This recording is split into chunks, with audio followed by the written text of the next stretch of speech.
Hello. Russia and Ukraine యుద్ధం ముగింపు కోసం జరిగేటువంటి ఎటువంటి పీస్ ఒప్పందానికైనా అంటే ఎటువంటి శాంతి ఒప్పందానికైనా సరే ఉక్రెయిన్ ప్రాదేశిక సమగ్రత ప్రాతిపదిక కావాలంటూ 80 దేశాలు నినదించాయి. ఉక్రెయిన్లో శాంతి సాధనే లక్ష్యంగా స్విట్జర్లాండ్ నిర్వహించారు.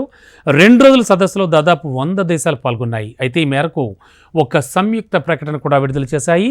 ఈ ప్రకటనపై మెజార్టీ దేశాలు అంగీకరించాయి కూడా. కానీ ఇండియా, యుఏఈ తదితర దేశాలు ఏకీభవించలేదు.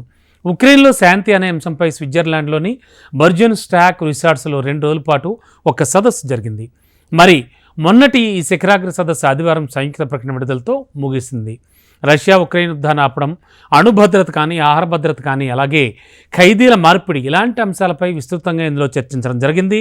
ఐక్యరాజ్యసమితి ఒప్పందాలతో పాటు ఉక్రెయిన్ సార్వభౌమత్వం, ప్రాదేశిక సమగ్రతలను కూడా గౌరవించేలా యుద్ధం ముగించే దిశగా కీలక ఒప్పందం కుదరాలని ప్రకటనలో వాళ్ళంతా పేర్కొన్నారు. అప్పుడే ఉక్రెయిన్లో దీర్ఘకాలం శాంతి నెలకొంటుందని తెలిపారు. అయితే ఈ సదస్సులో పాల్గొన్న మెజార్టీ దేశాలు అంగీకరించడం దౌత్యనీతి ఏం సాధించగలదో నిరూపిస్తోందని స్విట్జర్లాండ్ అధ్యక్షురాలు వియోలా కూడా పేర్కొనడం జరిగింది. ఈ ప్రకటనపై భారత్ కానీ, యుఏఈ కానీ, దక్షిణాఫ్రికా కానీ, అలాగే బ్రెజిల్ కానీ సంయుక్త ప్రకటనపై సంతకాలు జరగలేదు. ఇవన్నీ బ్రిక్స్ కూటమిలో ఉన్న సభ్య దేశాలు. వీటికి రష్యాతో చాలా బలమైన సంబంధాలు ఉన్నాయి. ఉక్రెయిన్లో శాంతియుత పరిష్కార మార్గం కోసం దాదాపు అన్ని వర్గాలతో కలిసి పనిచేస్తామని అయితే భారత్ స్పష్టం చేసింది. సంక్షోభ పరిష్కారానికి అన్నింటికంటే ముఖ్యంగా మాస్కో, కీవ్ నిజాయితీగా ప్రయత్నించాలని కూడా సూచించింది.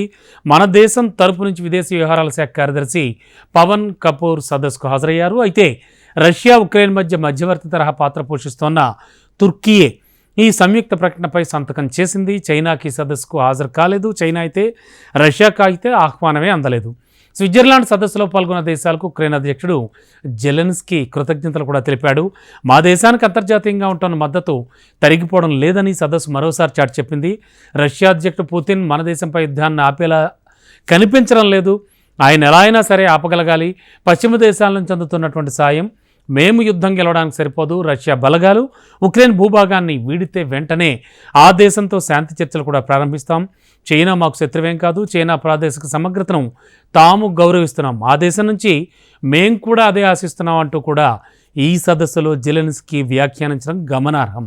మొత్తానికి దాదాపు 100 దేశాలు ఖచ్చితంగా ఉక్రెయిన్లో శాంతి స్థాపన దిశగా కూడా అడుగులు వేద్దామని ఒక తీర్మానం చేయడం అయితే జరిగింది. బ్రిక్స్ దేశాల్లో ఉండడం వల్ల ఇండియా ఈ ఒప్పందానికి సంబంధించి కూడా ఎటువంటి రియాక్షన్ ఇవ్వలేదు.